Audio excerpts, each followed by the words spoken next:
சிவாய நமக. திருச்சிற்றம்பலம்.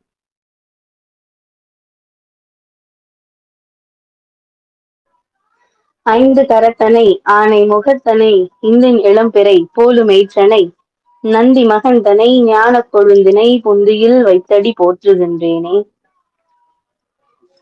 அஞ்சு முகம் தோன்றில் ஆறு முகம் தோன்றும் வெஞ்சமரில் அஞ்சேல் என வேல் தோன்றும் நெஞ்சில் ஒரு கால் நினைக்கின் இருகாலும் தோன்றும் முருகா என்றோதுவார் முன். ஆத்தாளை எங்கள் அபிராம வல்லியை அண்டமெலாம் பூத்தாளை மாதுளம் பூ நிறத்தாளை புவியடங்க காத்தாளை அங்கையில் பாசாங்குசமும் கரும்பும் வில்லும் சேர்த்தாளை முக்கண்ணியை தொழுவார்க்கு ஒரு தீங்கும் இல்லையே. பூழியர்கோன் வெப்பொழித்த புகழியர்கோன் கடல் போற்றி ஆழிமிசைகள் மிதப்பில் அணைந்த பிரானடி போற்றி வாழி திருநாவலூர் வன்தொண்டர் பதம் போற்றி ஊழிமலி திருவாதூரார் திருத்தாள் போற்றி தெய்வ சேக்கிழாரடி போற்றி போற்றி. உலகெல்லாம் உணர்ந்து ஓதற்கு அறியவன் நிலவுலாவிய நீர்வழி வேணியன் அழகில் சோதியன் அம்பலத்து ஆடுவான் மலச்சிலம்படி வாழ்த்தி ஓம் சிவாய நமக. சிற்றம்பலம். அழகான மதுரை, அழகான திருவிளையாடல் புராணம். ஒவ்வொரு புராணங்களும் ஒவ்வொரு பெயர் சொல்லும், ஒவ்வொரு புராணங்களும் ஒவ்வொரு காரணமும் சொல்லும். நாம் எதற்காக பூமிக்கு வந்தோன்றதையும் உணர்த்தும். நம்ம எப்படி திரும்ப இறைவனிடத்தில் போய் சேருவதென்பதையும் அந்த புராணங்கள் உணர்த்தும். போல இறைவன் சோமநாதன், சொக்கநாதன், சோமசுந்தர கடவுள், ஆலவாய் அப்பன், அமுதன், அழகன் என்ற இறைவனை அன்போட வணங்கி உன்னை சிங்காரித்து உனதழகு பாராமல்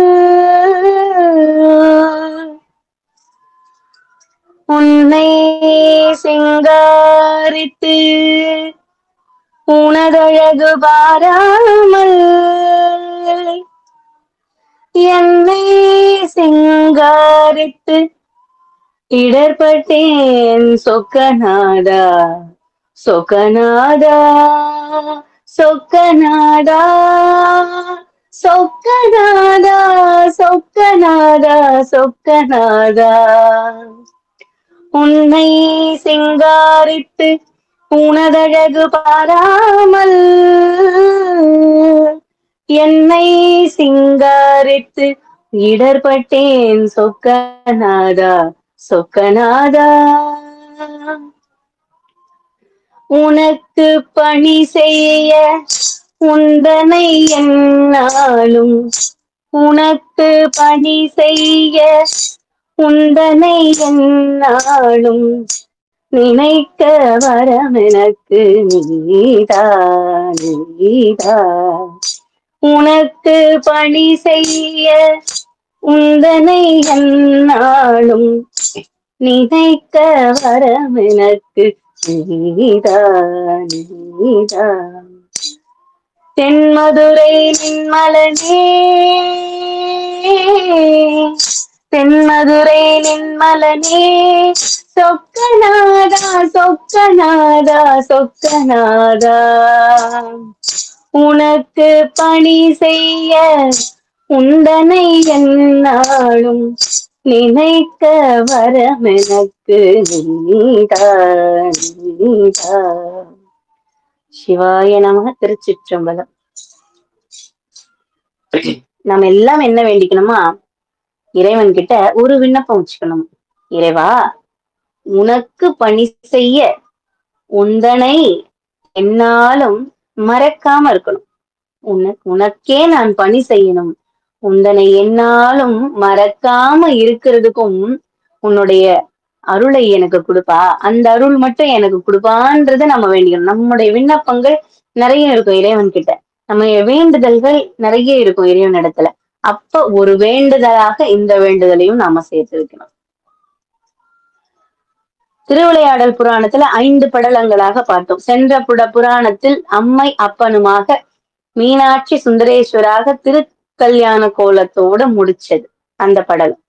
இன்று வெள்ளி அம்பல திருக்கூத்தாடிய படலம், குண்டோதரனுக்கு அன்னமிட்ட படலம், வைகையை அழைத்த படலம் அப்படின்னு 3 படலத்தையும் ஒன்று சேர பார்க்க போறோம். போன முறை எப்படி 2 படலங்கள் தனியாகவும் 2 படலங்கள் தனித்தனியாகவும் சொன்னேன். ஆனா இந்த முறை இந்த படலத்துல இந்த கதைகள்ல 3 படலங்களும் ஒன்று சேர வரும். 3 படலங்களும் ஒன்று சேர வரும். திருவிளையாடல் புராணம், மதுரை காண்டம், படலம் 6, 7, 8. சிவாய நமக. திருச்சிற்றம்பலம். தென்னாடுடைய சிவனே போற்றி, எந்நாட்டவர்க்கும் இறைவா போற்றி. ஒரு கல்யாணம்னு போனோம்னு வச்சுக்கோங்களேன். ஒரு கல்யாணம் போனா நமக்கு அங்க என்ன பண்ணுவோம்? நம்ம ஒரு கிஃப்ட் கொடுப்போம், இல்ல ஒரு மொழி வைப்போம். அவங்களுக்கு காசோலைகள் கொடுப்போம் இல்லையா? ஒரு பாக்கெட்ல காசு வச்சு கொடுப்போம். திரும்ப நாம என்ன பண்ணுவோம்? சாப்பிட்டு வருவோம். வயிறார சாப்பிட்டு மனசார வாழ்த்திட்டு வரணும். ஒரு சிலருக்கு அந்த இது இருக்குமா, என்ன எப்படி கல்யாணம் பண்றான் பார், எப்படி எல்லாம் பண்றான் பார், அந்த அளவுக்கு அந்த மனசுல ஒரு சின்ன அந்த ஒரு சில கெட்ட எண்ணங்கள்லாம் கூட வருமா. அந்த எண்ணங்கள் கூட அந்த மனத்திலிருந்து எழக்கூடாது அப்படின்னு தான் நம்ம முன்னோர்கள் என்ன பண்ணாங்க, ஒவ்வொரு திருமணம் நடைபெறும் பொழுதும் உணவு அப்படின்ற ஒரு விஷயத்த அங்க வச்சாங்க. பசியார அந்த மனுஷன் எவ்வளவு எதை எத்தனை முறை கேட்டாலும் கொடுத்தாலும் வேணுமா வேணுமான்னு கேட்டா போதாது, வேணும் வேணும்னு சொல்றத சாப்பாட்டை மட்டும்தான் போதும் அப்படின்னு சொல்லுவோம் இல்லையா? அந்த போதும் என்ற வார்த்தை இறைவனால கூட தர முடியாதாம். தானத்தில் சிறந்தது அன்னதானம் அப்படின்னு சொல்லுவாங்க. அந்த போதும் என்ற மனது புண் செய்யும் மருந்துன்னு சொல்லுவாங்க இல்லையா? புண் செய்யும் மருந்துன்னு சொல்லுவாங்க. அப்படி இருக்கும் பொழுது அதனாலதான் கல்யாணத்துல எல்லாம் பாத்தீங்கன்னா சாப்பாடு போடுவாங்க. நல்லா, அதாவது நம்ம மனசுல இருந்து வாழ்த்தலைன்னா கூட நம்ம வயிறு வாழ்த்துமா, வயிறார சாப்பிட்டோம் அப்படின்னு அந்த வயிறு வாழ்த்துமா. அதுக்காகத்தான் திருமணத்துல எல்லாம் சாப்பாடு போடுறது. அப்படி அம்மையும் அப்பனுமாக இறைவனுக்கு நடக்கிற கல்யாணம்னா சாப்பாடு அங்க எப்படி இருக்கணும்? இறைவனுக்கு நடக்கிற கல்யாணம்னா அங்க சாப்பாடு எப்படி இருக்கணும்? எத்தனையோ பேர் வர்றாங்க. இறைவன் சுந்தர பாண்டியராக அப்படி அந்த தடாகை பிராட்டி அந்த மீனாட்சி சுந்தரேஸ்வரராக அப்படி எழுந்தருளி அப்படி நிற்கும் பொழுது அத பார்க்க காண கண் கோடி வேணும்னு தோணுதான். அந்த கோலத்தை, அழகான அந்த கோலத்தை பார்க்க என்ன வேணும்? காண கண் கோடி வேண்டும். 2 கண்கள் பத்தல அப்படின்னு காண கண் கோடி வேணும்னு ஒவ்வொரு மனுஷனுமே கேட்டாங்களாம். ஒவ்வொரு மானிடர்களுமே, ஒவ்வொரு யக்ஷரர், கிண்ணறர்கள், கந்தர்வர்கள்னு 33 தேவர்களும் 2 கண் போதலையே இந்த அழகான கண்கொள்ளா காட்சியை பாக்குறதுக்கு அப்படின்னு கேட்டாங்களாம். ஏன் உலக மக்கள் அனைவரும், வானோரும் விண்ணோரும் எல்லாருமே மதுரையில் ஒன்று சேர திரண்டு இருந்தாங்களாம். என்ன பண்ணிருந்தாங்க? மதுரையில் ஒன்று சேர திரண்டிருந்த நேரம் அது. அப்போ கல்யாணம் முடிஞ்ச உடனே எல்லாரும் சாப்பிட போறாங்க. ஒருத்தரா நிறைய பேர் போய் சாப்பிட்டபடியே இருக்குது. சாப்பாடு செஞ்சபடியே இருக்கிறது. போட்டபடியே இருக்கு கல்யாணம். அப்படி சந்தோஷமா கோலாகலமா நடந்து முடிஞ்ச கல்யாணத்துக்கு அம்மையும் அப்பனமாக அப்படி காட்சி கொடுத்து அவங்க நின்னுகிட்டு இருக்காங்க மண்டபத்துல. எல்லாரும் போய் சாப்பிடுறாங்க. திருமணத்துக்கு வந்தவங்க எல்லாரும் போய் சாப்பிட்டுக்கிட்டே இருக்க, அவங்க பந்தி நடந்துகிட்டே இருக்கு, சாப்பிட்டுக்கிட்டே இருக்காங்க. 2 பேரை தவிர. யாரு அப்படின்னு கேட்டீங்கன்னா, பதஞ்சலி முனிவரும் வியாக்கிரபாதர் என்ற புலிக்கால் முனிவரும் சாப்பிடல. அவங்க நிக்கிறாங்க. இறைவன் முன்னாடிதான் நிக்கிறாங்க. தனியா எங்கேயும் போய் நிக்கல. இறைவன் முன்னாடியே நின்னு பார்த்துட்டு இருங்க. சுவாமி கேட்டார், என்னப்பா நீங்க 2 பேரும் இப்படி நிக்கிறீங்க, போய் உணவருந்துங்க அப்படின்னு இறைவன் அவங்களுக்கு சொன்ன மாத்திரத்துல அவங்க என்ன பண்ணாங்களாம்? சுவாமி, சிவபெருமானே, ஆடல் வல்லானே, தங்களுடைய திருநடனத்தை, திருக்கூத்தை பார்த்த பிறகுதான் தில்லையில் சிதம்பரத்தில் தங்களுடைய திருக்கூத்தை நாங்கள் தினமும் காலையில் தரிசனம் செய்த பிறகுதான் உணவருந்துவது என்ற சங்கல்பம் மேற்கொண்டுள்ளோம். இப்பொழுது நாங்கள் மதுரையில் இருக்கும் பட்சத்தில் தில்லை சென்று தங்கள் திருநடனத்தை காண இயலாது. அதை எவ்வாறு செயல்படுத்துவதென்று தவிதவித்துக் கொண்டிருக்கிறோம்னு ஒரு வார்த்தை அப்படி சொன்னாங்க. சங்கல்பம் வச்சிருக்காங்க. என்ன? அப்பா சிவபெருமானே, நீ ஆடுற தில்லையில கூத்த பெருமானாக அம்பலத்தானாக நீ ஆடும் ஆனந்த தாண்டவத்தை ரசித்த பிறகுதானே நாங்க சாப்பிடுறது. அப்பதானேப்பா நாங்க சாப்பிடுவோம். உறுதிமொழியில எடுத்திருக்கோம், சங்கல்பம்ல வச்சிருக்கோம். இப்ப உன்னுடைய திருமணம்னு நாங்க இங்க வந்துட்டோம். இத பார்க்க அந்த அந்த ஆனந்த தாண்டவத்தை பார்க்காம நாங்க எப்படி சாப்பிடுறதுப்பா அப்படின்னு நினைச்சாங்களாம். நம்ம சில சங்கல்பம் வைப்போம். எப்படி வைப்போம்? பிரதோஷம் கோயிலுக்கு போயிடுறது. கண்டிப்பா ஒரு பிரதோஷம் கூட தவறக்கூடாது, ஒரு பிரதோஷம் கூட நிக்க கூடாது. ஒவ்வொரு பிரதோஷமும் கோவிலுக்கு போயிடணும் அப்படின்னு நம்ம ஒரு சங்கல்பம் வைப்போம். அந்த நேரம் பாத்தீங்கன்னா ஒரு அப்பதான் ஒரு குறுக்க ஒரு பிரச்சனை ஒண்ணு வரும். அப்பதான் ஏதாச்சும் யாராச்சும் எங்கேயாச்சும் கூட்டுன்னு போவாங்க, பாஸ் நம்மள வேற வேலை வைப்பாரு. அந்த மாதிரி பல பிரச்சனைகள் வரும். சுவாமி அந்த இடத்துல நமக்கு ஒரு பிரச்சனையே கொடுப்பார். நீ அததான் செய்றியா? பிரதோஷத்துக்கு நீ கரெக்டா கோவிலுக்கு வந்துடுவியா? இல்ல நீ வர மாட்டியா? இதை தாண்டி நீ வருவியான்னு ஒரு குட்டியா ஒரு சோதனை வைப்பார். நம்மளால முடியாம, கண்டிப்பா நிறைய பேரால முடியாம போயிடும். நான் நிறைய பேரை கேட்டிருக்கேன், நிறைய பேர் என்கிட்ட சொல்லியிருக்காங்க, முடியாம போயிருதுமா, எவ்வளவு நாள் நான் முயற்சி பண்றேன், என்னால முடியாம போயிருது அப்படின்னு சொல்லுவாங்க இல்லையா? இன்னும் சில பேர் என்ன பண்றாங்க, சைவத்துக்கு வந்துடுறாங்க, இறைவன் சிவபெருமானவனமும் வந்துடுறாங்க. அந்த அந்த இறைச்சி சாப்பிடாம என்னால இருக்க முடியல, சரி நான் விட்டுட்டேன், இன்னையில இருந்து நான் அந்த சங்கல்பம் எடுத்துக்கிட்டேன், அசைவம் சாப்பிடுறது இல்லைன்னு அந்த சங்கல்பம் நான் எடுத்துக்கிட்டேன் அப்படின்னு நம்ம ஆரம்பிப்போம். அன்னைக்கே பாத்தீங்கன்னா யாராச்சும் வருவாங்க, ரொம்ப நாள் ஆச்சுப்பா, இன்னைக்கு நம்ம சந்தோஷமா இருக்க, வாப்பா உனக்கு இன்னைக்கு நானு விருந்து வைக்கிறேன், உனக்கு என்னென்ன அசைவம் சாப்பிடணும்னு தோணுதோ சாப்பிடு அப்படின்னு நம்மள அழைச்சிக்கிட்டு போவாங்க. அப்படி இதுவும் இல்லையா, சரி சைவத்துக்கு மாறியாச்சு, நம்ம முழுசா சைவம், இறைவன் சிவபெருமான் அசைவத்தை தவிர்த்து இறைவனே கதின்னு சைவத்தை மட்டும் சாப்பிடுறோம், அதை மட்டும் கடைபிடிக்கிறோம் அப்படின்னு வச்சுக்கோங்களேன். ஒரு முக்கிய விரத நாட்கள் இருக்கும் நமக்கு. என்ன இருக்கும்?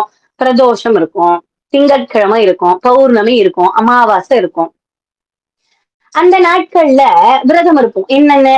காலையில சாப்பிடுறது கிடையாது, குளிச்சு முடிச்சுட்டு கோவிலுக்கு போயிட்டு வந்து இறைவனை தரிசனம் பண்ணிட்டு சாயந்தரமும் வந்து குளிச்சுட்டு இறைவனை போய் தரிசனம் பண்ணிட்டு வந்து சாப்பிடுறதுன்னு விரதம் இருக்கும் இல்லையா?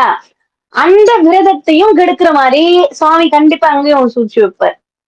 அப்பதான் யாருக்காச்சும் கல்யாணம் இருக்கும், யாருதாவது பிறந்த நாள் இருக்கும், மதிய சாப்பாடு ஒரு விருந்து மாதிரி இருக்கும் அசைவம் இல்லாம, அந்த சாப்பாட்டையும் தவிர்க்க வேண்டிய வரும். இதெல்லாம் நமக்கு வந்து பல சோதனைகள், இதெல்லாம் எதிர்த்து வரோமா?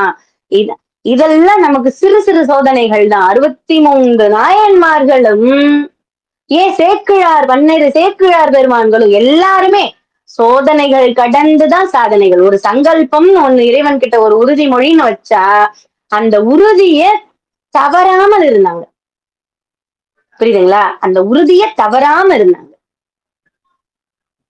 அவங்களுடைய உறுதிமொழிய அவங்க தவிர்த்து அதை தாண்டி போகணும். சேரமான் பெருமான் ஒரு அரசர் இருந்தார். நடராஜ பெருமானுடைய தினமும் நிச்சயமா பூஜை பண்ணிடுவார். பூஜை பண்ணிட்டு உடனே போய் உணவருந்த உட்கார மாட்டார். இறைவனுடைய பாத சிலம்பொலியை கேட்பார் காதில். அந்த இறைவனோடு ஒன்று இருக்கும் பொழுது தில்லையில் கூத்தபிரானுடைய பாத சிலம்பொலி இவருக்கு கேட்கும். அந்த சத்தத்தை கேட்ட பிறகுதான் போய் உணவருந்துவார். தினமும் இத சங்கல்பமா வச்சிருந்தார். ஒரு நாள் கேட்கல, தன்னுடைய உயிரையே கொடுக்க துணிந்தார். தன்னுடைய உயிரை கொடுக்க துணிந்தார். இறைவன் உடனே அந்த சிலம்பொலிக்க அந்த சத்தத்தை இறைவன் கொடுத்தார் அவருக்கு, சேரமான் பெருமான், நாயன்மார்களில் ஒருவரான சேரமான் பெருமான். இது போல சங்கல்பம்னு நாம ஒரு உறுதிமொழின்னு எடுத்துட்டோம்னா அந்த உறுதிமொழியில நிக்கணும். இறைவனே வந்து நமக்கு உதவி பண்ணுவாராம். அந்த உறுதிமொழியிலிருந்து தவறாம இருக்க நிக்கணும். எப்படி நிக்கணும்? நான் இந்த இந்த திங்கட்கிழமை உன்னை வந்து பார்க்கணும்னு ஆசைப்படுறேன். என் மனசு ஆசைப்படுது. இந்த பிரதோஷத்துக்கு நான் வந்து கலந்துக்கணும்னு ஆசைப்படுறேன். நான் வரணும்னு அவர்கிட்ட சண்டை போடுங்க. சங்கல்பம் வைங்க. நான் வரணும். எனக்கு பல சோதனைகள் வந்தாலும் நான் வந்து உன்னை பார்க்கணும். இன்னைக்கு நான் குருவருள் ஆன்மீக மையத்துல திருவிளையாடல் புராணம் கேட்கணும். எனக்கு பல பிரச்சனை இருந்தாலும் அதெல்லாம் தவிர்த்து எனக்கு ஞாபகப்படுத்தி இந்த குருவருள் ஆன்மீக மையத்துல வந்து உட்கார வைங்க அப்படின்னு இறைவன் கிட்ட நம்ம சங்கல்பம் வச்சுக்கணும். நம்மளுடைய சங்கல்பம் எப்படி இருக்கணும்? அந்த தச்ச உறுதிமொழிய காப்பாத்துறதுக்கும் அவர்கிட்ட தான் போகணும். புரியுதுங்களா? வச்ச உறுதிமொழிய நீ ஆடுற, நீ என்ன ஆட்டுவிக்கிற, நான் ஆடுறேன். புரியுதாப்பா? அப்பா கிட்ட கேட்கணும், உரிமையா கேட்கணும். பா, நீ என்ன ஆட்டுவிக்கிற, நான் நூல் பொம்மை போல ஆடிக்கிட்டு இருக்கேன். நீ எப்படி ஆட்டினாலும் சரி, உன் கைதான். நான் ஆடுறது சரியா நான் ஆடலைன்னு வச்சுக்கோயேன், என்ன யாரும் எதுவும் சொல்ல மாட்டாங்க. ஆட்டுறவன் சரியில்லைன்னு சொல்லுவாங்க இல்லையா? அது போல நீ என்ன ஆட்டு வைக்கிற, நான் ஆடிக்கிட்டு இருக்கேன். என்ன சரியான பாதையில கொண்டு போறதும் உன்னுடைய பொறுப்புன்னு இறைவன் கிட்ட சங்கல்பம் வச்சுக்கணும். அது போல பதஞ்சலி முனிவரும் வியாக்கிரபாத முனிவரும் என்ன பண்றாங்க? பதஞ்சலி முனிவரும் வியாக்கிரபாத முனிவரும் இறைவனிடத்தில் சங்கல்பம் வச்சிருக்காங்க. இறைவா, அம்பலவானா, உன்னுடைய திருக்கூத்தை பார்த்த பிறகுதானே நாங்கள் உணவருந்துவது வழக்கம்னு கேட்ட மாத்திரத்துல இறைவன் யாரு? கருணாமூர்த்தி, தயாபரன். அவரை போல ஒரு கருணை உள்ளம் கொண்டவங்க யாருமே கிடையாது. இறைவன் போல கருணாமூர்த்தி யாருமே கிடையாது. அன்பெனும் பிடியுள் அகப்படும் தனிப்பொருள் என் இறைவன். யார்? அன்பெனும் பிடியுள் அகப்படும் தனிப்பொருள். அன்பால மட்டும்தான் என் இறைவனை கட்டி போட முடியும்.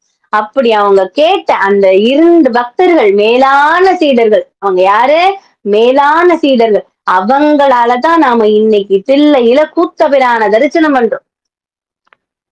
அவங்களுக்காகத்தான் தில்லையில் இறைவன் வலது காலை தூக்கி ஆனந்த தாண்டவம் ஆடிக்கிட்டு இருக்காரு இன்னைக்கும். அவங்களாலதான் நாம தரிசனம் பண்றோம். இதே வியாக்கிரபாதரும் பதஞ்சலி முனிவரும் மதுரை அம்பதியில் வந்து நின்னு இறைவான்னு கேட்டதுக்கு உடனே இறைவன் திருவாய் மொழிந்தருள் அருள்றார். என்னன்னு? உங்களுக்கு பொன்னம்பலத்தில் ஆடியருளும் திருநடனத்தை, அந்த தரிசனத்தை இங்கே யாம் காட்டுவோம்.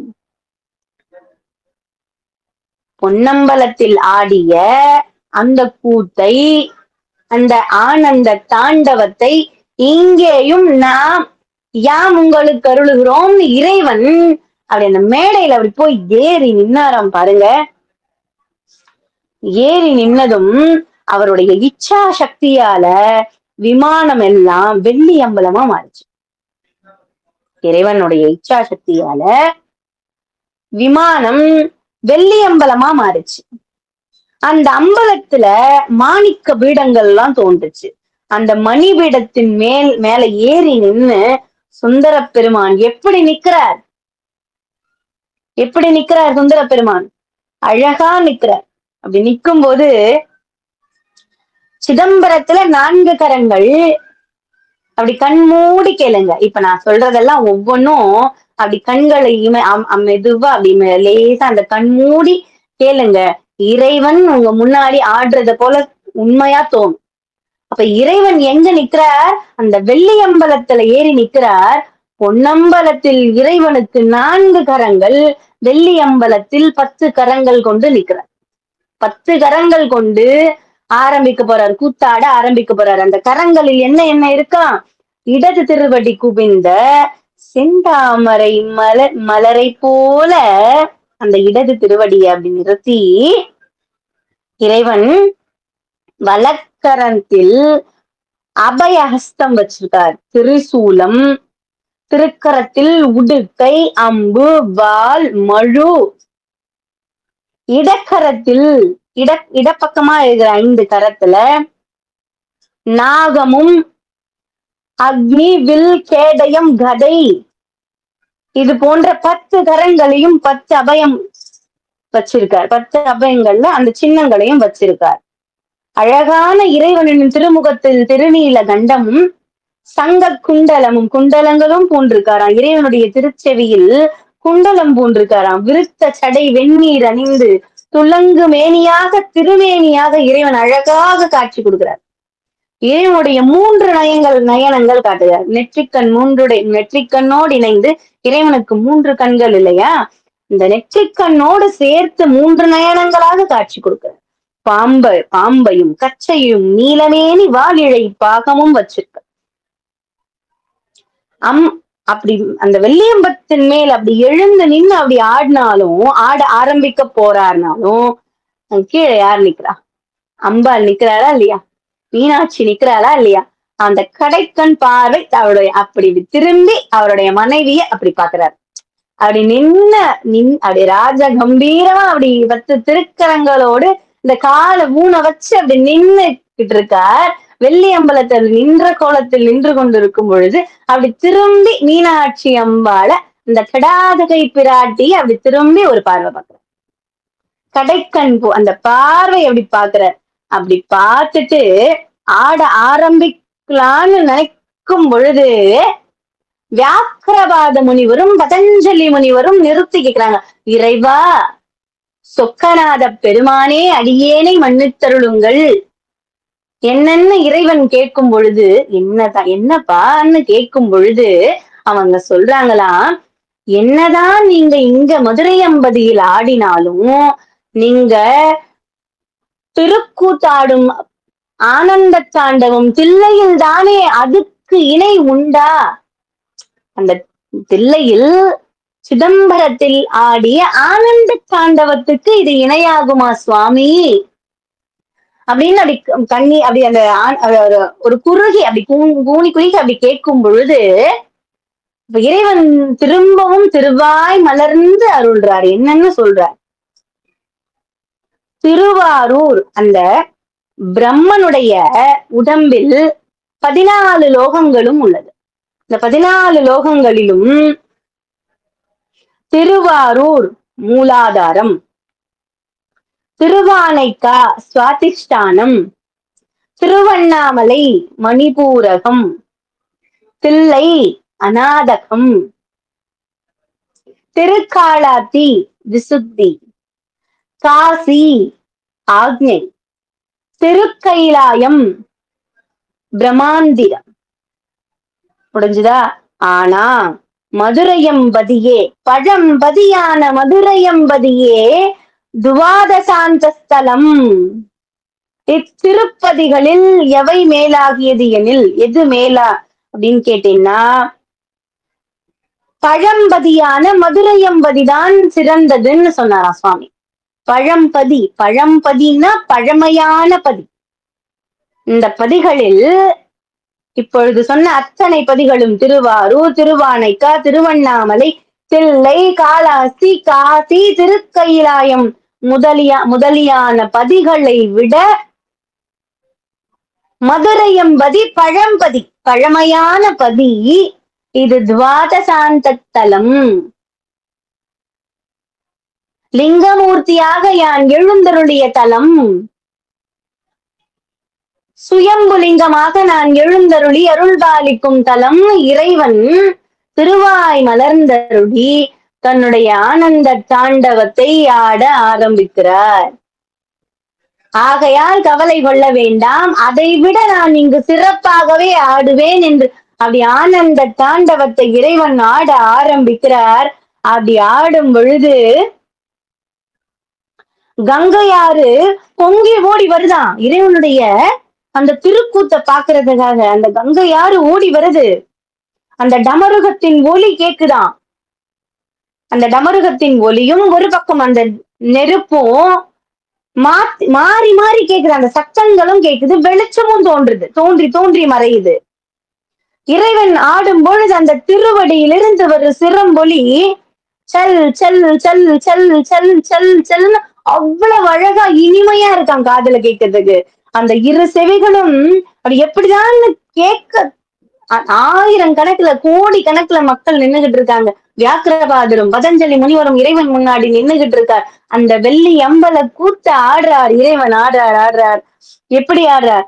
மானாட மழுவாட மதியாட புனலாட மங்கை சிவகாமி ஆட போனாடவான் உலகு கூட்டமெல்லாம் ஆட சுந்தர முகத்தனாட தந்தை புலி உடையாட குழந்தை முருகேசனாட ஞான சம்பந்தரோடு இந்திரர் 18 முனிகட்ட பாலகருமாட நரை கும்பை அருகாட நந்தி வாகனமாட நாட்டிய பெண்களாட வினையோட உனை பாடி என நாடு இதுவேல இருந்தோடி ஆடி வருவான் ஈசனே மீனாட்சி நேசனே ஜனகிந்த ஆலவாய் நடராஜனே ஈசனே மீனாட்சி நேசனே ஜனகிந்த ஆலவாய் நடராஜனே.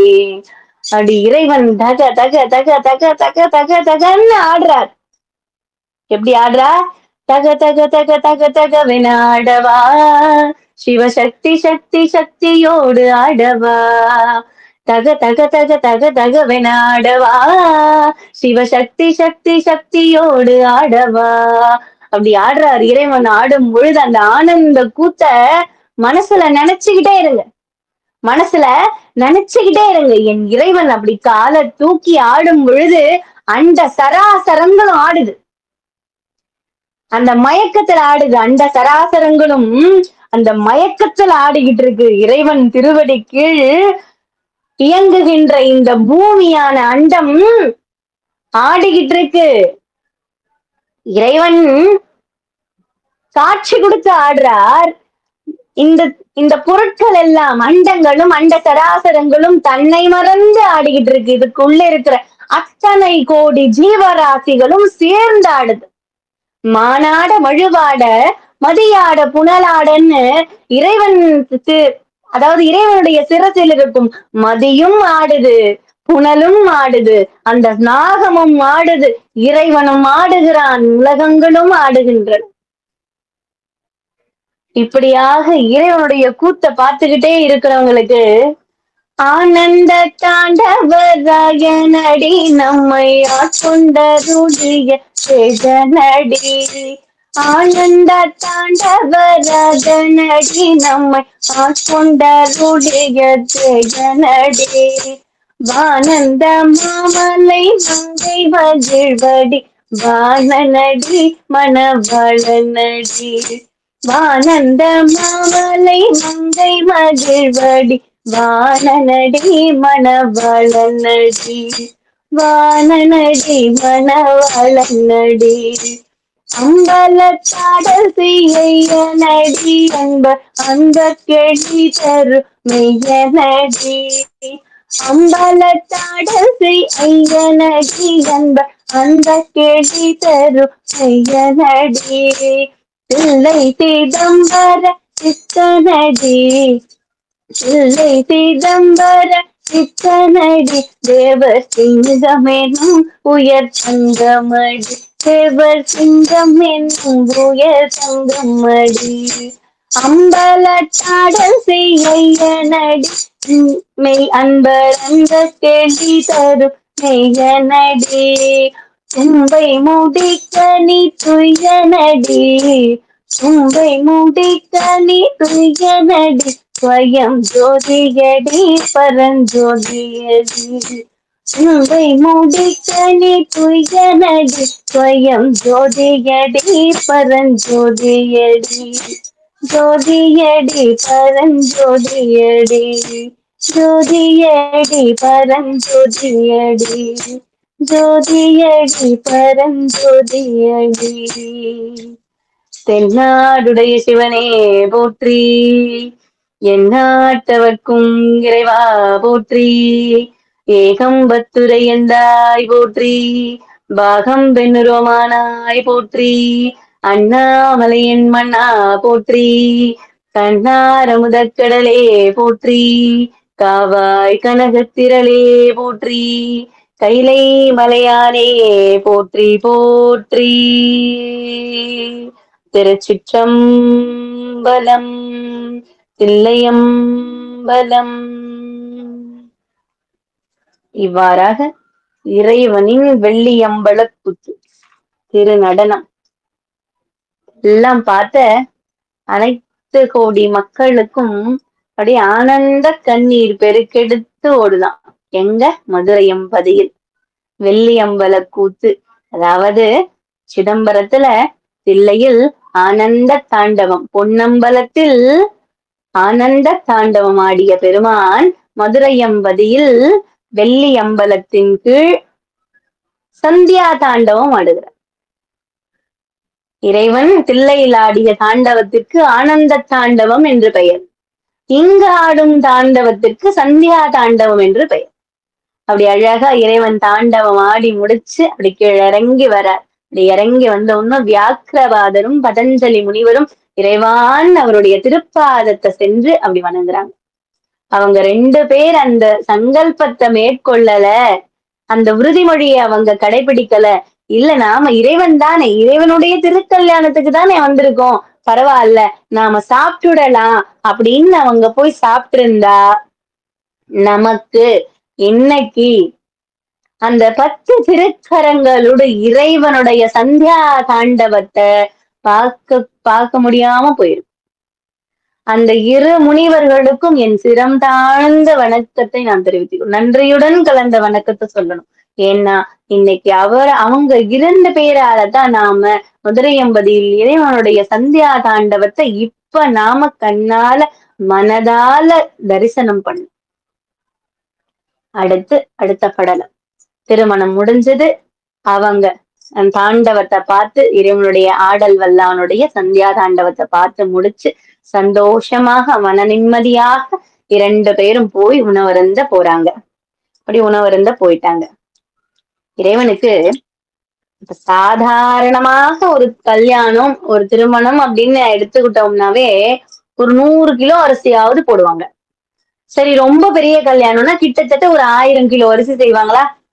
சரி, இல்லம்மா தமிழ்நாட்டுக்கே போனா கூட சரி ஒரு போதுமான அளவுக்கு செஞ்சிருவாங்க இல்லையா? ஒரு 5000 கிலோ பிடிச்சுக்கோங்க, ஒரு 10,000 கிலோ பிடிச்சுக்கோங்க.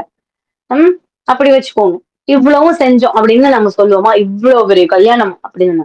ஆனா இங்க மதுரையம்பதியில் யாருக்கு திருமணம் நடக்குது? மீனாட்சி சுந்தரேசருடைய திருமணம். அப்படி நடந்து முடிஞ்ச திருமணத்துல சாப்பாடு எப்படி இருக்கணும்? வானோர்களும் விண்ணோர்களும் வராங்க, எல்லாரும் வந்து உணவருந்த போறாங்க. அப்ப அங்க சாப்பாடு எப்படி இருக்கணும்? அளவிட முடியாத அளவுக்கு சாப்பாடு இருக்கணும். சிவாய நம. திருச்சி.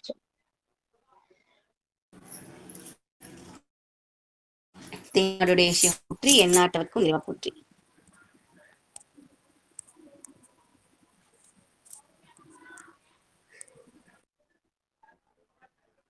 திருச்சிற்றம்பலம்.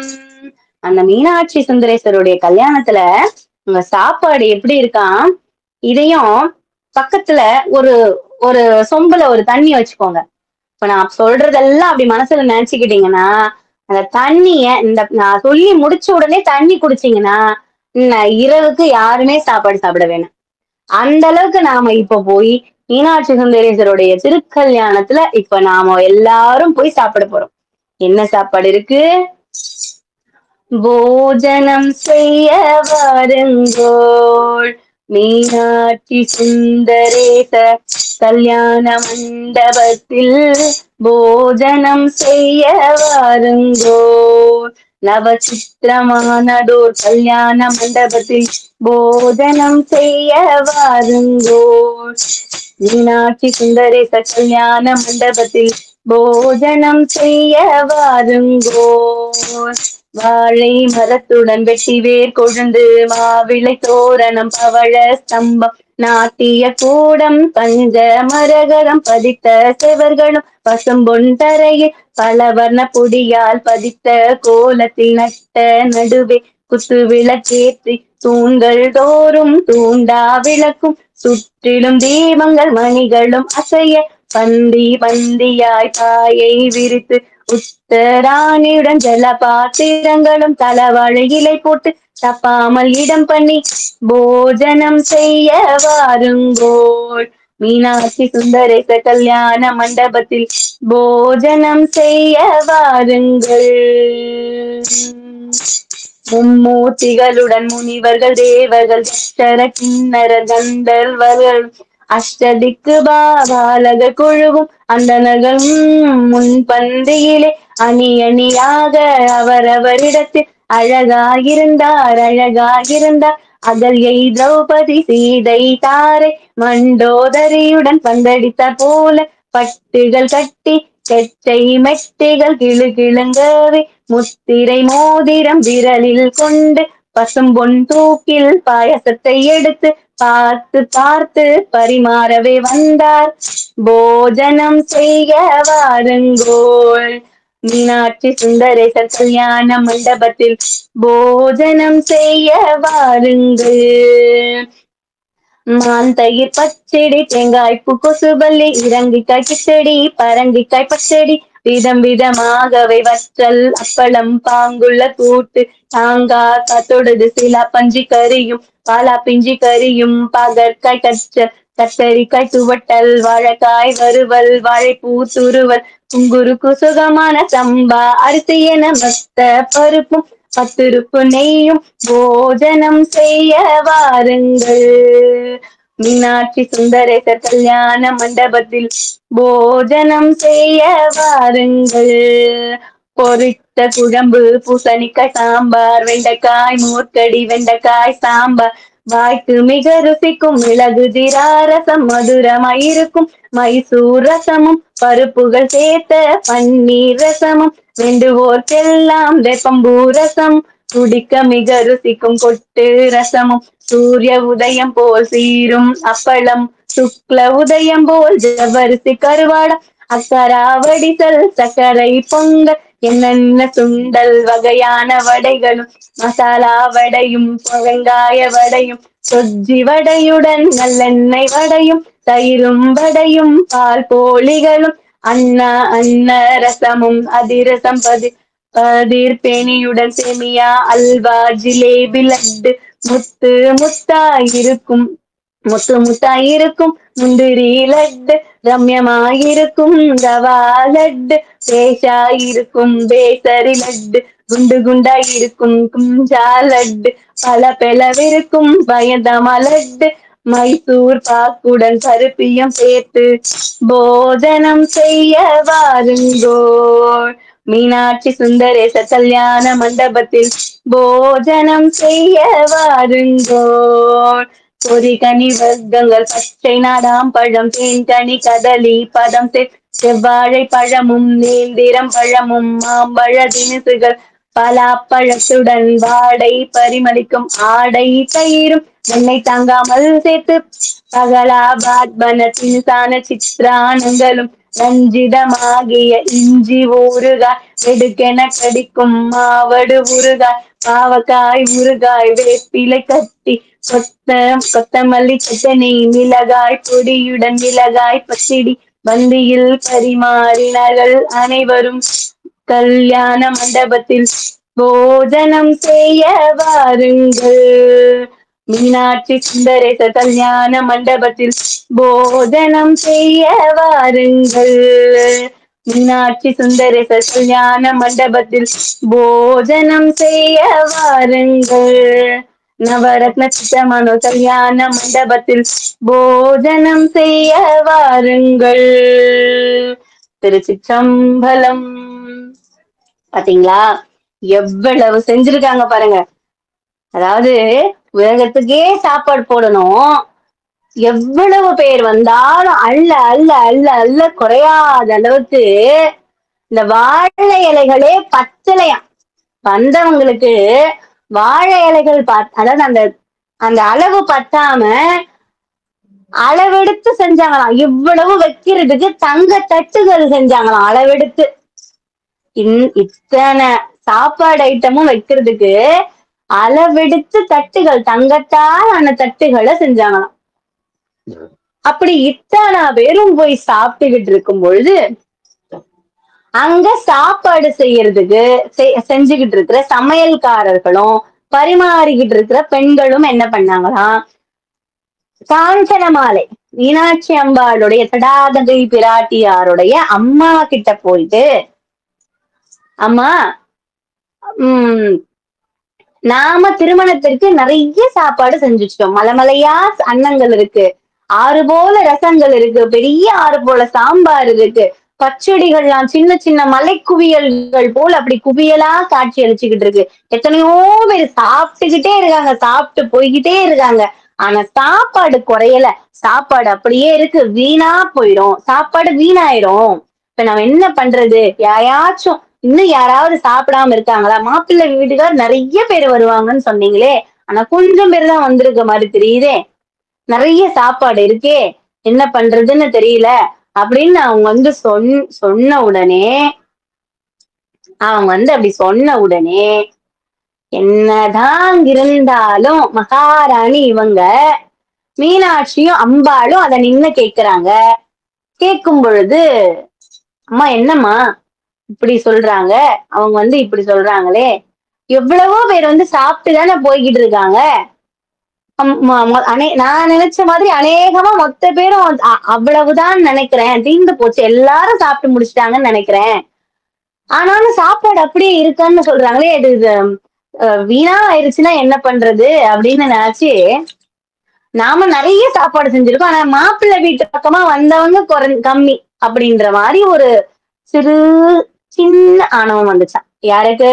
அம்பாளுக்கும் காஞ்சன மாலைக்கும். இது உடனே தெரிஞ்சுக்கிட்டார் சுவாமி.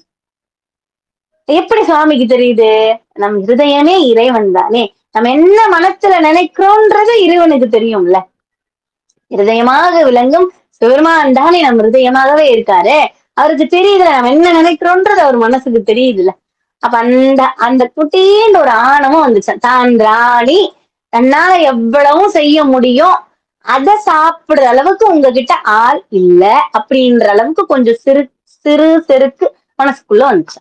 அம்மாவுக்கும் காஞ்சன மாலைக்கும் மீனாட்சி அம்பாளுக்கும் வந்துச்சு. வந்த மாத்திரத்துல மீனாட்சி அம்மா என்ன பண்றாங்க, சுந்தரேச பெருமான் கிட்ட போயிட்டு, சுவாமி கல்யாணத்துக்கு நீங்க நிறைய பேரை அழைச்சிக்கிட்டு வரேன்னு சொன்னீங்க, அதனால நான் நிறைய சாப்பாடு செஞ்சுட்டேன். கவனிங்க, நான் என்ற வார்த்தை இறைவனிடத்த வரவே கூடாது, நான் என்றதுல சொல்லவே கூடாது. நம்ம ஒருத்தர் தானம் பண்றோம்னா கூட, தானம் இப்ப நம்ம கொடுக்க போறோம், ₹1 ஒருத்தருக்கு கொடுக்க போறோம், ஒரு இந்த வழிபோக்கர் வழியில இருப்பாங்கல்ல அவங்களுக்கு கொடுக்குறோம் அப்படின்னா கூட இறைவன் திருச்சிற்றம்பலம் சொல்லணும், சிவசிவான்னு சொல்லணும், அவனுடைய நாமாவை சொல்லணும். நாம கொடுக்கல, இறைவன் நமக்கு இன்னைக்கு உத்தரவு போட்டிருக்காரு, அவங்களுக்கு ஒரு ₹10 கொடுன்னு நம்ம கையால கொடுக்க வைக்கிறார், அவ்வளவுதான். நான் செஞ்சேன்னு நம்ம போய் செய்யக்கூடாது, நான் செஞ்சேன்னு சொல்லக்கூடாது. ஒரு ஒரு பறவைக்கு சாப்பாடு போடுறீங்களா, ஒரு வாயில்லாத ஜீவனுக்கு சாப்பாடு போடுறீங்களா, அன்னம்பாலிக்கும் தில்லை சிற்றம்பலம், இன்றெனக்கு ஆரமுதமானாய் போட்டு, இதெல்லாம் நம்ம சொல்லணும். அன்னம்பாலிக்கும் தில்லை சிற்றம்பலம் நாம சாப்பிடும் பொழுதுதான் இந்தனுக்கு ஆரமுதமானாய் போற்றி அப்படின்னு சொல்லிட்டு சாப்பிடணும். ஆனா ஒரு ஜீவராசிக்கு கொடுக்குறோமா, ஒரு ₹10 கொடுக்கணுமா, கொடுக்கும் பொழுது கூட நான் என் கையில இருந்து கொடுத்தேன்னு நினைக்கூடாது. நான் என்ன நினைக்கணும், அன்னம்பாலிக்கும் தில்லை சிற்றம்பலம்னு நினைக்கணும், இறைவன் கூத்தபிரான்னு நினைச்சுக்கணும். புரியுதுங்களா?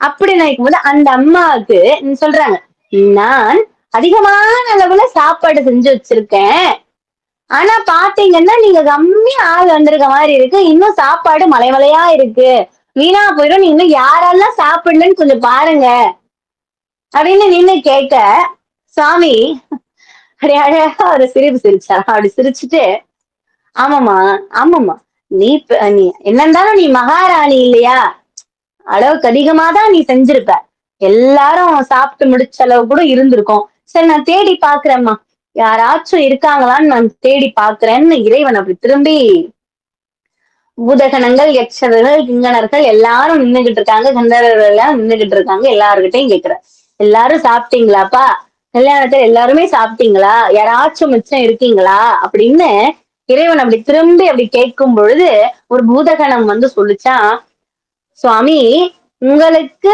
கொடை புடிச்சுக்கிட்டு வந்த குண்டோதரன் மட்டும் சாப்பிடல, பூதகணம் அவரும்.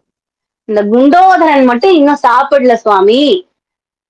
ஏன்னா நீங்க எங்கேயாச்சும் திரும்ப புறப்பாடு இருக்குமோ அப்படின்னு நினைச்சு அவர் போய் சாப்பாட்டுல உட்கார்ந்துட்டா எங்க எழுந்து இறைவனுக்கு தொந்தரவா போயிருமோ, உடனே ஒரு புறப்பாடுன்னும் போது திரும்ப வந்து கொடை பிடிக்கணும்ல, அந்த சேவை எங்க தடைபட்டுடுமோன்னு அவர் சாப்பிடல.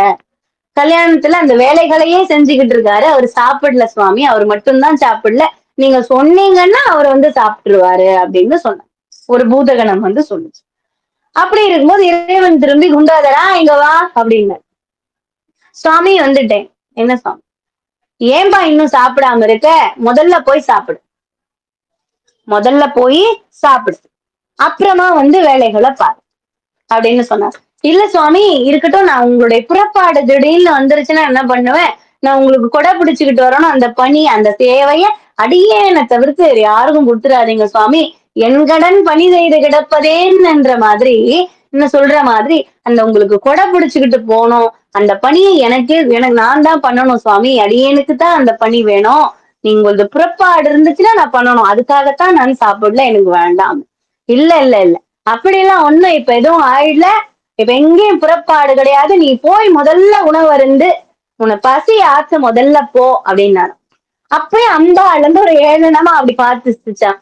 சுவாமி அங்க மலை மலையா குவியல் இருக்கு, சாப்பாடு மலை குவியல் போல இருக்கு, நீங்க ஒரு பூதகணத்தை மட்டும் அனுப்புறீங்களே அப்படின்னு நீ அம்பாள் கேட்டு சுவாமி சொல்ற, இல்லம்மா நான் அனுப்புறேன், முதல்ல இவர் ஒருத்தர் போய் சாப்பிட்டோம், இன்னும் எந்த பூதகணங்கள் சாப்பிடல, எந்த கந்தர்வர்கள் சாப்பிடல நான் கேட்டு விசாரிச்சு பின்னாடி அனுப்பி வைக்கிறேன், முதல்ல அவர் போய் சாப்பிடட்டும் அப்படின்னு சொல்லிட்டு சொன்னார். சுவாமி அந்த இடத்தை விட்டு அப்படி நகர அம்பாளும் அந்த இடத்தை விட்டு போயிட்டாங்க. இவரு சாப்பாட்டுக்கு அப்படி போகும்போது அவர் இறைவன் அப்படி திரும்பி அந்த குண்டோதரனை பாக்குறார். குண்டோதன் இருக்கிற பூதகணத்திலேயே குள்ளமான பூதகணம் குண்டோதரன் தான். குள்ளமா இருப்பார். அந்த பூதகணம் குள்ளமா இருக்கிற பூதகணத்தை இறைவன் என்ன சொல்றார், நம்ம வயிற்றுல வந்து பசி பசின்னு ஒண்ணு எடுக்குதுன்னா அது அந்த அக்னி, பசி எடுக்கும்போது வயிறு எரியும், அந்த பசி எடுக்கும் பொழுது அந்த சாப்பாடுன்றத நம்ம இந்த வயிற்றுக்கு போடலன்னா அந்த வயிறு வந்து எரிய ஆரம்பிக்கும். அந்த எரியிற அந்த அக்னிக்கு பேரு ஜாடராக்னி அப்படின்னு பேரா. அந்த அக்னிக்கு ஜாடராக்னி அப்படின்னு பேரா. நீங்க எவ்வளவு சாப்பிட்டாலும் பஸ்பமா ஆக்கிரும்.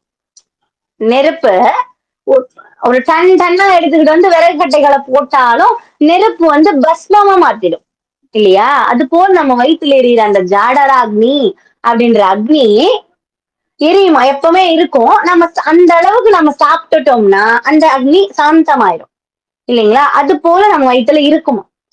அந்த இறைவன் சிவபெருமான் புன்முறுவலோடு அழகான கருணை முகம் கொண்ட என் அம்பலவாணன் அப்படி திரும்பி அப்படி பாக்குறார். அப்படி பார்த்த உடனே அந்த குண்டோதரனுடைய வயிற்றுல இருக்கிற ஜாடராக்னி என்ற அக்னி கொழுந்து விட்டு எரியுது. அப்ப எவ்வளவு சாப்பிடணும், அவர் அது திரும்ப கூட அப்படி போல, பசி பசி பசி அப்படின்னு அப்படி ஜோரா கத்துறாரு, எனக்கு பசிக்குது பசிக்குது பசிக்குதுன்னு அப்படி கச்சி கச்சி கச்சி அப்படி உட்கார்றார். அம்மா பசி தாங்க முடியல, சாப்பாடு போடுங்க முன்னாடி போயிட்டு உட்கார்றாரு. அந்த தங்க தட்டை அந்த மாதர்கள்லாம் எடுத்து வந்து அப்படி வச்ச உடனே, எனக்கு தட்டுல சாப்பாடா, எனக்கு இருக்கிற பசிக்கு தட்டுல சாப்பாடா, தட்டுல எல்லாம் இப்ப என்னால சாப்பிட முடியாது, நீங்க அந்த மலை குவியல்கள் எங்க எங்க அந்த மலை குவியல், நான் இப்ப அதை பார்க்கணும், நான் இப்ப அதை எடுத்துட்டேன், நானே வரேன், உங்களால அதை எடுத்துட்டு வர முடியாது, நானே அங்க வரேன் அப்படின்னு பார்த்தா புதிகை மலையுடைய பெரிய மலையா இருக்கான், அரிசி அன்னக்குவியல் இருக்கான்.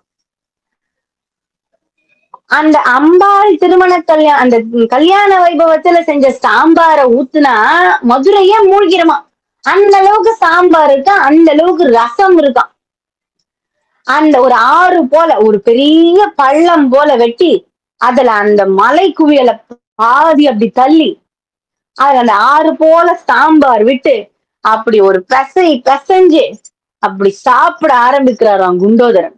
எப்படி சாப்பிடுவாரு, அந்த மகாபாரதத்துல வந்து பாத்தீங்கன்னா கடோத்கஜன் சொல்லிட்டு ஒரு வருவாரு, பீமனுடைய மகன் ஒருவர். கல்யாண சமையல் சாதம், காய்கறிகளும் பிரமாதம், அந்த கௌரவ பிரசாதம் இதுவே எனக்கு போதும். கல்யாண சமையல் சாதம், காய்கறிகளும் பிரமாதம், அந்த கௌரவ பிரசாதம் இதுவே எனக்கு போதும். ஆஹா ஆஹா ஆஹா ஆஹா ஆஹா ஆஹா ஆஹா ஆஹா அப்படின்னு அப்படி சிரிச்சுக்கிட்டே அப்படி சாப்பிட வரோம் பாருங்க. அவரு கடோத்கஜன் சாப்பிட்டது ஒரு வீட்டுலதான், அதாவது ஒரு அரண்மனையில தான் சாப்பிட்டார். ஆனா நம்ம குண்டோதரன் சாப்பிட போறது உலக மக்களுக்கே செஞ்ச சாப்பாடு. பொதிகை மலை மாதிரி இருக்கிற அன்னக்குவியலை அப்படி பாதி மலை வெட்டி எடுத்த மாதிரி அப்படி போட்டு சாப்பிட ஆரம்பிக்கிறாரு. நம்மால எப்படி அந்த ஆறு போல பாஞ்சு வந்து அந்த சாம்பாரை எடுத்து பூசணிக்காய், முருங்கைக்காய், பரங்கிக்காய், கத்திரிக்காய் எல்லாம் போட்டு வச்சிருந்தாங்க பாருங்க. அந்த சாம்பாரை ஊத்தி பிசைஞ்சு அப்படி உருண்டை உருண்டையா தள்ளிக்கிட்டு இருக்காரு வயிற்றுல, வாயில போட்டு மெசிச்சுக்கிட்டு இருக்காரு. அப்படி போட்டு சாப்பிடும் பொழுது சாப்பிட்டு முடிச்சாரு. சாப்பிட்டு இன்னும் பசி தாங்கல. அந்த பொதிகை மலை மாதிரி இருக்கிற அந்த மலை குவியலே காணாம போச்சு. பசி பசி திரும்ப பசிக்குது, திரும்ப பசிக்குது. மறுபடியும் என்ன பண்ணாரு, அந்த ரசத்தை எடுத்து குடிச்சாரு. மறுபடியும் எனக்கு பசிக்குது, அந்த மோர் எடுத்து குடிச்சாரு, தயிர் குடிச்சாரு, பாயாசத்தை குடிச்சாரு. இந்த பொரியல்கள்லாம் இருந்துச்சா அதையும் எடுத்து, சின்ன சின்ன மலை போல இருந்துச்சாம் பொரியல், அதை சாப்பிட்டாராம். கூட்டுகள் இருந்துச்சாம், அதை சாப்பிட்டு இருக்காரு. வடை செஞ்சு வச்சிருந்தாங்களாம். என்ன வடை, பருப்பு வடை, மசால் வடை, உளுந்து வடைன்னு வகை வகையான வடைகள் இருந்துச்சுல்ல, அந்த வடைகளையும் அடிச்சு தள்ளுறார். மொத்தம் உள்ள போயிட்டே இருக்குது. சர சர சர சர சரன்னு போறதுதான் தெரியுது, காணாம போயிருது. வயிறு ஒட்டிக்கிட்டு இருக்கான் குடலோட. இவ்வளவு சாப்பிட்டோம், அந்த வயிறு போய் குடலா ஒட்டிக்கிட்டு இருக்கான். எவ்வளவு சாப்பிட்டு பாருங்க. அப்ப அந்த வயிறு எப்படி இருக்கு, ஒட்டிக்கிட்டு இருக்கான். சாப்பிட்டு சாப்பிட்டு சாப்பிட்டு எவ்வளவு சாப்பிடுற, என்னால தாங்க முடியல, பசி தாங்க முடியல. நேரம் அப்படி போறாராம். பலாப்பழம் இருக்கான் மலை குவியல் போல, அதுவும் எல்லாமே மலை குவியல் போலதான் இருக்கும். பெரிய கல்யாணம் இல்லையா. இந்த பலாப்பழத்தை தோல் உரிச்சு அந்த இருக்கிற கொட்டையை எடுத்து போட்டு அந்த இது மட்டும் பழம் மட்டும் சாப்பிட்டாரா? அப்படி சாப்பிடலாம் நேரம் கிடையாது. முழுசா முழுசா முழுசா கொடுங்க. பெருசு பெருசா அந்த பலாப்பழத்தை சாப்பிடுறாரு, மாம்பழத்தை சாப்பிடுறாரு, வாழைப்பழம் தார் தாரா சாப்பிடுறாரு. பெரிய தாறு, ஒரு தாறு இவ்வளவு பெருசு இருக்கும், அந்த தாரோட சாப்பிடுறாராம். வாழைப்பழம், பலாப்பழம், மாம்பழம், எத்தனை வகையான பழ தினிசுகள் இருக்கோ அத்தனை வகையான பழ தினிசுகளும் சாப்பிட்டு முடிச்சார். அப்பயும் பசிக்குது, தாங்கல. பசி பசி பசி பசின்னு சொன்னவரு நம்ம தானிய கிடங்குகளுக்கு போயிட்டார். தானிய கிடங்கு அங்க பச்சையா இருந்தாலும் பரவாயில்ல, எனக்கு போடுங்க அப்படின்னு அரிசி சாப்பிட ஆரம்பிச்சாரு. அரிசி சாப்பிட்டாரு, பருப்பு சாப்பிட்டாரு, உளுத்தம் பருப்பு, துவரம் பருப்பு, கடலை பருப்பு, இருக்கிற எல்லாத்தையும் சாப்பிடுறாரு. பச்சை பச்சையாவே காய்கறிகள்லாம், கத்திரிக்காய், வெண்டைக்காய், மாங்காய், எல்லா காய்களையும் பச்சை பச்சையா எல்லாத்தையும் சாப்பிட்டு சாப்பிட்டு சாப்பிட்டு தீராம அப்படி திரும்பி பாக்குறாராம். பசிக்குது பசிக்குது பசிக்குதுன்னு அப்படி திரும்பி பார்க்கும் பொழுது அந்த சமைச்சுக்கிட்டு இருந்தாங்கதான், அச்சோ இவன் விட்டா நம்மள சாப்பிட்டுருவான் அப்படின்னு சொல்லிட்டு பயந்து ஒரே ஓட்டமா ஓடினாங்களாம். அம்பாள் கிட்ட போய் கதறாங்களாம், அம்மா அந்த ஒரு பூதகணத்தை அனுப்பினாலும் அனுப்புனீங்க, அது இருக்கிற மொத்தத்தையும் சாப்பிட்டுருச்சு. நாளைக்கு நாம சேர்த்துருச்சு தானிய கிடங்குல இருந்த தானியங்கள் முதற்கொண்டு எல்லாத்தையும் சாப்பிட்டு முடிச்சிருச்சு. அது கேக்குற சாப்பாடு நம்மளால போட முடியாது போல இருக்குமா, என்ன பண்றதுன்னு தெரியல. அவங்க போய் புலம்ப அம்பாள் இறைவன் யுதத்துல இருந்து பாதத்துல இருந்து மண்டிக்கிட்டு, இறைவா சிவபெருமானே, அப்பா சுவாமி, என்ன தயவு செஞ்சு மன்னிச்சிருங்க. ஒரு சிறுக்கு இருந்துச்சு, நான் ராணி, நாம தான் இவ்வளவு செஞ்சோமேன்னு அந்த ஒரு ஆணவம் இருந்துச்சு, அதுக்காக எனக்கு இவ்வளவு பெரிய தண்டனை வேணாம், இந்த இதுல இருந்து என்னை காப்பாத்துங்கன்னு இறைவன் கிட்ட மண்டிட்டு கேட்கும் பொழுது இறைவன் அழகா ஒரு சின்ன சிரிப்பு தான். இறைவன் அழகா குலைத்த புருவம் கொவ்வை செவ்வாயில் குமிழ் சிரிப்புன்ற மாதிரி அழகா அப்படி சிரிச்சுட்டு சொன்னாரா, கவலைப்படாத, ஒண்ணும் இல்லை, இது பொறுமையா அப்படின்னு தன்னுடைய மனைவியான அன்னபூரணியை நினைச்சாராம். நினைச்ச மாத்திரத்துல அந்த குண்டோதரனுக்கு முன்னாடி மூன்று ஒரு கலசங்கள்ல, 3 கிண்ணங்கள்ல தயிர் அன்னம் வந்துதான், தயிர் அமுது வந்தது. அது வந்த அமுத குண்டோதரா இதை எடுத்து சாப்பிடுன்னு சொல்லாராம் இறைவன். அப்ப எடுத்து சாப்பிடு அப்படின்னு சொல்லும்போது அம்பாள் போய் கேக்குறா, சுவாமி அந்த வேக வேகமா ஓடி வரும்போது, என்னம்மா குண்டோதரன் சாப்பிட்டு முடிச்சுட்டானா? இருக்கு இன்னும் இருக்கிற பூத கணங்கள்லாம் அனுப்பிட்டான்னு இறைவன் கேட்டார். அவருங்க சுவாமின்னு போய் காலில் விழுந்துட்டாங்க. அது போல அந்த தயிர் அன்னங்கள் குண்டோதரன் முன்னாடி அப்படி தோன்றுச்சான். அதை எடுத்து 2 வாய் அப்படி சாப்பிடும்போது சிவசிவான்னு சாப்பிடும்போது அந்த பசி, அந்த ஜாடராக்னின்ற அக்னி மறைஞ்சு அமர்ந்து போச்சு. அந்த அமிழ்ந்து அந்த பசி தீர்ந்துச்சு. பசி தீர்ந்து போச்சு. பசி தீர்ந்துச்சுன்னு இறைவன் கிளம்பிட்டார். இறைவனும் இறைவியும் போறாங்க. சரி இவர்தான் பசி தீர்ந்து போச்சேன்னு அவங்க கிளம்பின நேரத்துல தண்ணி தாகம் எடுத்துக்கிச்சு. எவ்வளவு சாப்பிட்டிருக்காரு, அப்ப எவ்வளவு தண்ணி குடிக்கணும். தண்ணி தாகம் எடுத்துக்கிச்சு. போறார். ஒரு கிணறு விடல, ஒரு ஏரி விடல, ஒரு குளம் விடல, ஒரு குட்டையும் விடல. எல்லா தண்ணியும் குடிச்சு குடிச்சு குடிச்சு திரும்பவும் அந்த மக்கள்லாம் வந்து அம்பாள் கிட்ட சொல்ல, அம்பாள் திரும்பவும் இறைவன் கிட்ட போய், சுவாமி என்னதான் பண்றதுன்னு எனக்கு புரியல சுவாமின்னு அம்பாள் கேட்க, இறைவன் வந்து முன்னாடி நிக்கிறார். நிக்கும் பொழுது அப்ப தாகம் தாகம் தாகம்னு கேட்கிற குண்டோதரன் முன்னாடி இறைவன் வந்து நின்னு தன்னுடைய திருச்சடையில் இருக்கும் கங்கைக்கு ஆணை பிறப்பிக்கிறார். கங்காதேவிக்கு ஆணை பிறப்பிக்கிறார் இறைவன். என்னன்னு, நீ போ, சென்று மதுரையில் வருவாயாக அப்படின்னு மதுரையம்பதி, அதாவது மதுரையம்பதிக்கு வான்னு கூட சொல்லல, மதுரையம்பதியின் புறத்தே ஒரு நதியாக விரைவில் வருவாயாக இறைவன் சொன்னார். எது? மாதே, பெண்ணே, மதுரையம்பதியின் புறத்தே, மதுரைக்குள்ள வரணும்னு கேட்கல, மதுரையம்பதியின் புறத்தே ஒரு நதியாக வேகமாக வருவாயாக அப்படின்னு சிவபெருமான் தன் தன் சிரசில் இருக்கும் கங்கைக்கு உத்தரவிட்டார். பகீரதனுக்காக வானத்திலிருந்து இறைவனுடைய சிரசிற்கு வந்து கங்கையாக பெருக்கெடுத்து கொண்டு ஓடிக்கொண்டிருக்கிற கங்கையாம் புண்ணிய நதியை இறைவன் மீண்டும் அழைத்த மதுரையம்பதியை சுற்றி மாலையாக அழகாக உருவெடுத்து மெல்ல வராள். கங்கை வேகமாக வருவாள், மதுரையம்பதியில் பொறுமையாக அழகா மெல்ல மெல்ல மெல்ல நடந்து வராள். அப்படி நடந்து வரும் பொழுது, அப்படி நடந்து நடந்து நடந்து அப்படி வரும் பொழுது, குண்டோதரா உன்னுடைய கைகளை வைத்து அந்த நீரை அள்ளி குடி அப்படின்னு சொன்னார். அள்ளி பருகுவாயாக அப்படின்னு இறைவன் சொன்ன மாத்திரத்தில் அந்த குண்டோதரன் அந்த பெருக்கெடுத்து வந்த சிவகங்கை, இறைவனுடைய அந்த வைகைக்கு சிவகங்கைனும் ஒரு பெயர். இறைவன் வைகுண்டம் அப்படின்ற அந்த மகாவிஷ்ணு பாசஸ்தலமான வைகுண்டத்தின் வையையும் கைலாசத்தின் கைலாயத்தில் சிவபெருமான் குடிகொண்ட கைலையுடைய கையையும் எடுத்து வைகைன்னு அந்த நதிக்கு பெயர் வச்சார். இறைவன் வைகை அப்படின்னு அந்த நதிக்கு பெயர் வச்சு, வைகையில் ஓடி வரும் நீரை உன் இருகை வைத்து எடுத்து பருகுவாயாக இறைவன் சொல்ல, அந்த குண்டோதரனும் அந்த அந்த தண்ணி எடுத்து அப்படி குடிச்சார். குடிச்ச மாத்திரத்துல தாகம் தணிஞ்சிச்சு.